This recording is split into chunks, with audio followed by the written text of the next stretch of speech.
দিক থেকে সারা বাংলাদেশে প্রতিটি অঞ্চলে সনাতন ধর্মাবলম্বী ভাই ও বোনদের শারদীয় শুভেচ্ছা জানাচ্ছি।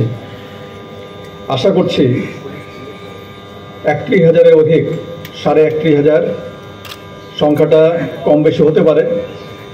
পূজা মণ্ডপে অত্যন্ত শান্তি শৃঙ্খলা সহকারে পরিপূর্ণ নিরাপত্তার সঙ্গে ধর্মীয় উৎসব উদ্দীপনার সঙ্গে এবং উৎসবমুখ পরিবেশে পূজা উদযাপন হবে। এই পূজার ক্ষেত্রে বাংলাদেশ পুলিশ এবং অন্যান্য আইন শৃঙ্খলা বাহিনী সার্বিক নিরাপত্তা প্রদান করছে। নিরাপত্তা ব্যবস্থার যদি একটু বলতে চাই, সেক্ষেত্রে বলতে পারি যে আমাদের নিরাপত্তা ব্যবস্থার 3টি পর্যায়। এখন প্রাক পূজা যে ব্যবস্থা,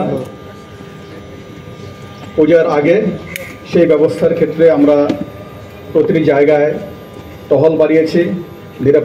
নিরাপত্তা ব্যবস্থার জন্য অন্যান্য যে সিকিউরিটি এলিমেন্ট স্কেলেটন আকারে মোতায়েন হয়েছে।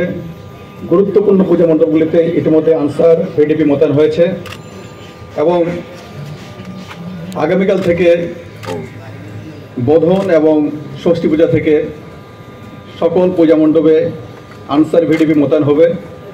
অন্যান্য পুলিশের যে স্ট্রাইকিং ফোর্স, টহল ফোর্স, তারাও মোতায়েন থাকবে।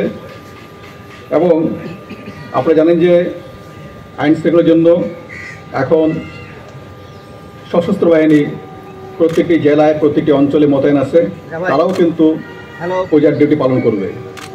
এছাড়াও সীমান্ত এলাকায় বিজিবি, উপকূলীয় এলাকায় কোস্টগার্ড, নৌ অঞ্চলে নৌ পুলিশ সহ বিশেষায়িত যে পুলিশ বাহিনী রয়েছে তারাও কিন্তু দায়িত্ব পালন করছে।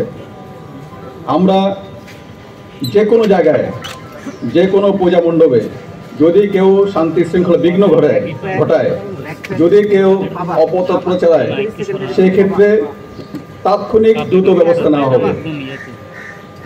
এবং আমাদের মোবাইল টিম সহ স্ট্রাইকিং ফোর্স তারা সব জায়গায় কাছাকাছি দূরত্বে রয়েছে। প্রত্যেকটি পূজা মণ্ডপে পর্যাপ্ত সংখ্যক শৃঙ্খলা বাহিনীর সঙ্গে, আনসার বাহিনীর সঙ্গে ভলান্টিয়ার। আমরা সাইবার মনিটরিং জোরদার করেছি, সাইবার পেট্রোলিংয়ের ব্যবস্থা রেখেছি, যাতে করে কেউ ইলেকট্রনিক বা সোশ্যাল মিডিয়ার মাধ্যমে কোনো ধরনের মিথ্যা প্রচারণা, গুজব, অতিরঞ্জন কোনো কিছু ঘটাতে না পারে। আপনাদেরকে আশ্বস্ত করতে চাই, আমাদের 999 সহ তথ্য, যে কোনো কিছু সংবাদ দ্রুত পৌঁছানো এবং সেই সংবাদের ক্ষেত্রে পুলিশি ব্যবস্থা, আইন শৃঙ্খলা বাহিনীর ব্যবস্থা, সেটা আমরা যেন নিতে পারি, সেটি কিন্তু চালু আছে। প্রত্যেকটি জেলায়, প্রত্যেকটি উপজেলায় এবং পুলিশ হেডকোয়ার্টার্সে আমরা কন্ট্রোল রুম চালু করেছি, যেখান থেকে যে কেউ তাৎক্ষণিকভাবে যে কোনো সংবাদ জানাতে পারবেন। National telecommunication monitoring centre NTMC, তাদেরও কিন্তু ব্যবস্থা আছে। আমরা চাই যে সকলের সম্মিলিত প্রচেষ্টায় একটি উৎসবমুখর পরিবেশে পরিপূর্ণ নিরাপত্তার সঙ্গে আমরা আসন্ন দুর্গোৎসব পালন করব। এখানে কোনো ধরনের বিশৃঙ্খলা, কোনো ধরনের অপতৎপরতার কোনো সুযোগ নাই। আর কিছু যদি আপনারা কোনো প্রশ্ন থাকে সেটা আমি শেয়ার বলতে চাই।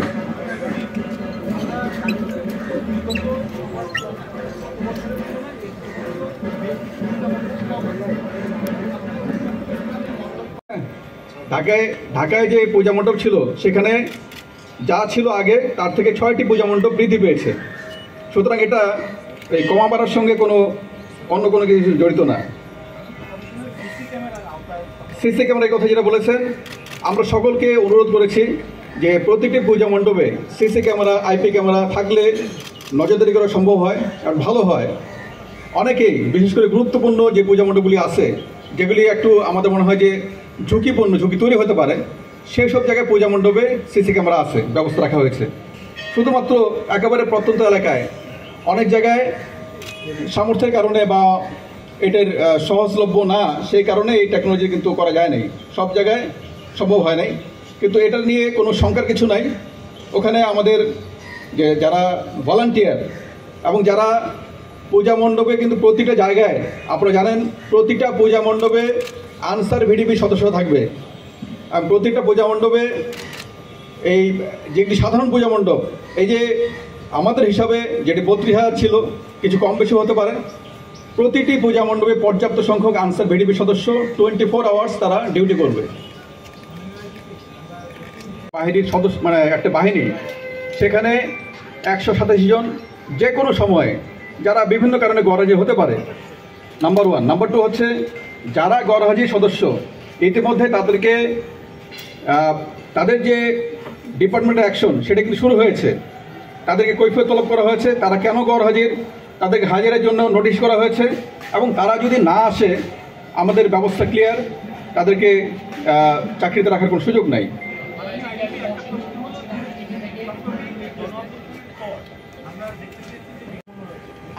একটা হচ্ছে যারা স্বাধীনভাবে বিভিন্ন দেশীয় এবং আন্তর্জাতিক ইস্যু নিয়ে যারা তাদের মতামত তুলে ধরতে চায়, যেমন ইসরায়েলের বিরুদ্ধে আপনারা জানেন যে ফিলিস্তিনের উপর ইসরায়েলি আগ্রাসন, সেই প্রেক্ষিতে অনেকেই মিছিল মিটিং করছে, সেটি একটি পক্ষ আছে। স্বাধীনভাবে আমরা যেটা দেখি সেটি হচ্ছে প্রত্যেকের তার যে নাগরিক স্বাধীনতা, সংগঠন করার স্বাধীনতা, যে কোনো অ্যাসেম্বলি হওয়ার স্বাধীনতা, সেগুলি আমরা দেখতে চাই। সেগুলি আমরা যেন এই বাংলাদেশে সে তার এটি স্বাধীনভাবে প্রয়োগ করতে পারে। কিন্তু কেউ জঙ্গি তৎপরতা করবে বা আইএসআই বা অন্য কোনো সংগঠনের ভাব আদর্শে চলবে, সেটার কোনো সুযোগ নাই। ইতিমধ্যে আপনারা দেখেছেন যে হিজবুত তাহরির নিষিদ্ধ সংগঠন, তার যে মূল সমন্বয়ক, মিডিয়া সমন্বয়ক, তাকে আমরা গ্রেপ্তার করেছি।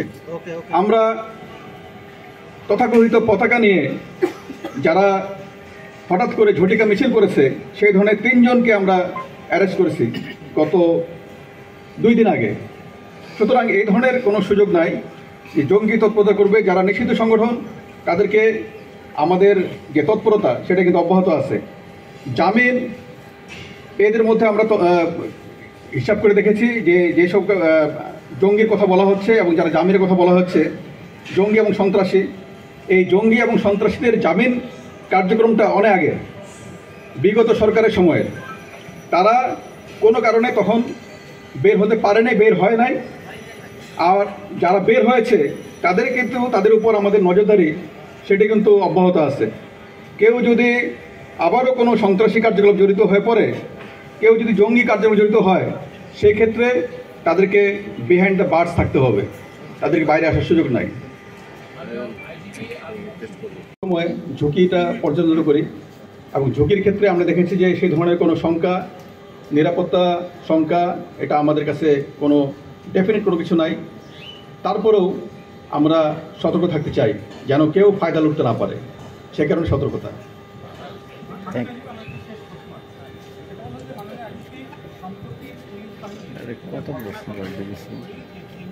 ছাত্র জনতা শহীদ হয়েছে, আমাদের বাহিনীরও কিন্তু 44 জন সদস্য তারা শহীদ হয়েছে, এবং তার প্রেক্ষিতে আমাদের বাহিনীর ভিতরে এক ধরনের নিচের দিকে বিভিন্ন ধরনের তাদের বক্তব্য ছিল, সেটা আপনারা সবাই জানেন।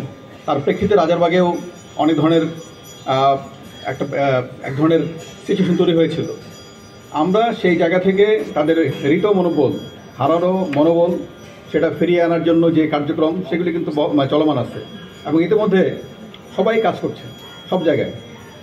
তার এই মনোবল ফিরিয়ে আনার বড় কাজ হচ্ছে পুরনো যারা কোনো একটা জায়গায় দীর্ঘদিন কাজ করেছে, নানা কারণে তারা ওই জায়গায় একটু কাজ করার ক্ষেত্রে কিছু বাধা বিপত্তি তৈরি হয়েছে, তাদেরকে অন্য জায়গায় সরিয়ে নতুন জনবল আমরা ওখানে দিয়েছি, এই কাজগুলি করেছি। ধন্যবাদ।